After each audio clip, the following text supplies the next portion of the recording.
Hello everyone, welcome to our presentation on view-based review exploration. I am Sailaja Rajanala, a PhD student from IIT Hyderabad, and the following work was done under the supervision of my advisor, Dr. Manish Seth. I would like to start by motivating my product work.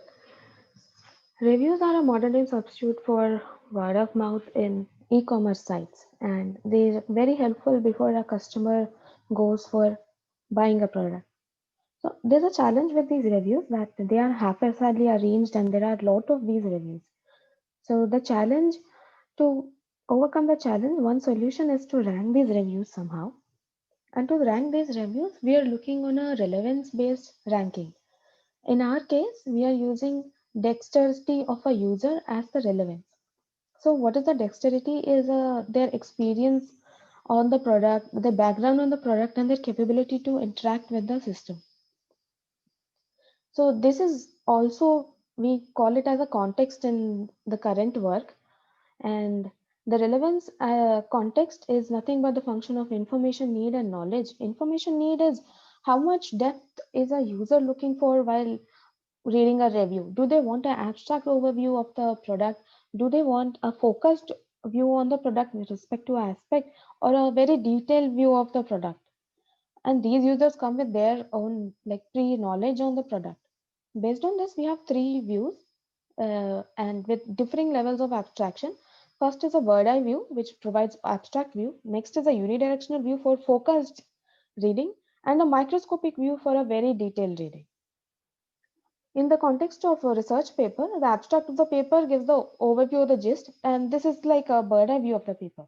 In unidirectional view, the particular section of a paper is focused to the that aspect of the paper, and that's why something like a experiment section is called a unidirectional view.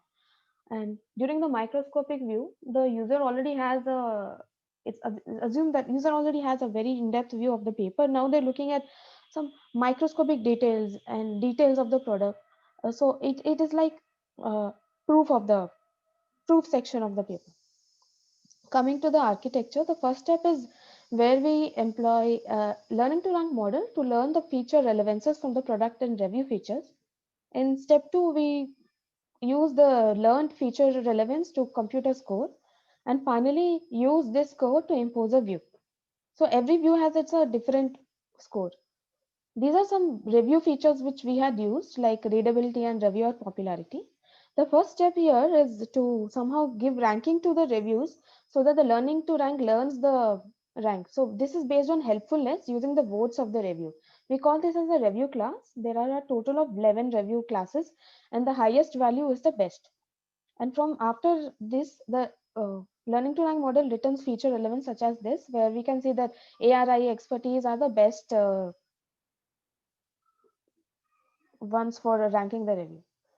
Next is the view scores. Here we see view independent and dependent. View independent are only for quality evaluation of the reviews, where we see the review centric features and are good, and they have comparison. These reviews should have comparisons with other products as well. That is, they are more informative.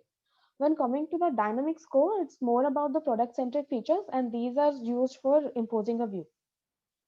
So every view has its own dynamic score to impose the view. In the bird eye view, it's nothing but a simple dynamic score using the feature relevance directly from learning to rank. But in unidirectional view, the user has the option to choose a aspect of interest called alpha.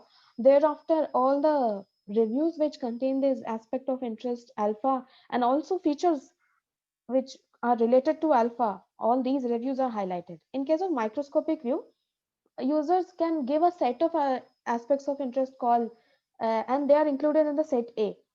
And dynamic score highlights all these reviews containing all the aspects in set A. This is an overview of our data set. We used cameras data set from Amazon provided by Stanford.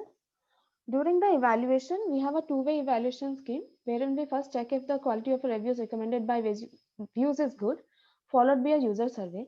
During the quality evaluation, we compute a Jaccard similarity between the topics of top reviews recommended by the views and, and Amazon's top most helpful reviews. We observe that view imposition always helped in retrieving good reviews. During the user survey, we worked with three tasks displayed to the right with varying levels of abstraction. And thereafter, all the three views recommended reviews for each of these tasks. And we asked user feedback on the ranking of the reviews. And based on the user feedback, we calculated the mean precision and observed that the views performed best on their level of abstraction. For instance, the first task asks for a general idea on the product, and the bird eye view is the like one giving the general idea or meant for the abstract view, and it gave the highest precision. And similarly, the microscopic view gave the highest precision for the task 3, which is involves more than one aspect of choice. And because we were using user feedback here, we used something called Fleece-Kappa statistical measure to measure the inter-rating reliability, and we got a score of 0.48.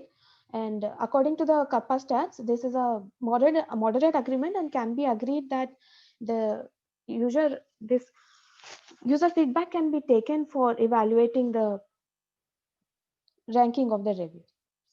And here are some core key references.